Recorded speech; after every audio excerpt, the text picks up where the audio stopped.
So today I want to show you a bit how our driving position is in the race car, and it's really incredible how much we're lying down.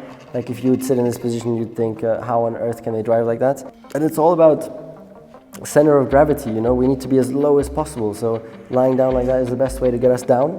The legs are up for aerodynamic purposes, so that they can really like cut in the car here so that the airflow can go under.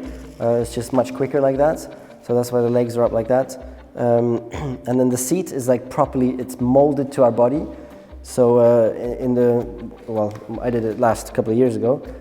I sit in this big plastic bag and they pour a whole load of liquid in, and then it just floats around and it goes solid. After a while, it gets really, really hot and goes solid.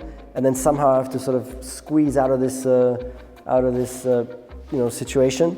They have to cut it out a little bit sometimes. And then from that, they'll make this carbon seat. And it's perfect, you know, it just fits my body perfectly, as long as I don't put on 2 or 3 kilos, because then it doesn't fit anymore. And with shoulder support and everything, it's quite difficult because carbon is really rock solid. So initially a lot of things will hurt. So you need to then, you know, put a piece of foam here and there and really fine tune it. So a lot of detail work goes into this seat. And at the same time, it needs to be as light as possible. The seat doesn't weigh more than 2 kilos, you know, it's incredible. Like this whole thing. Really super light. As with everything in the F1 car, everything needs to be at minimum weight. And then the steering wheel is about here. So I can just about, the next problem is always elbow clearance, you know, when I steer, that this doesn't, that my elbow doesn't hit there. So normally you have to cut this out quite a lot, as I've done there, to get elbow clearance, and all these things you got to work through.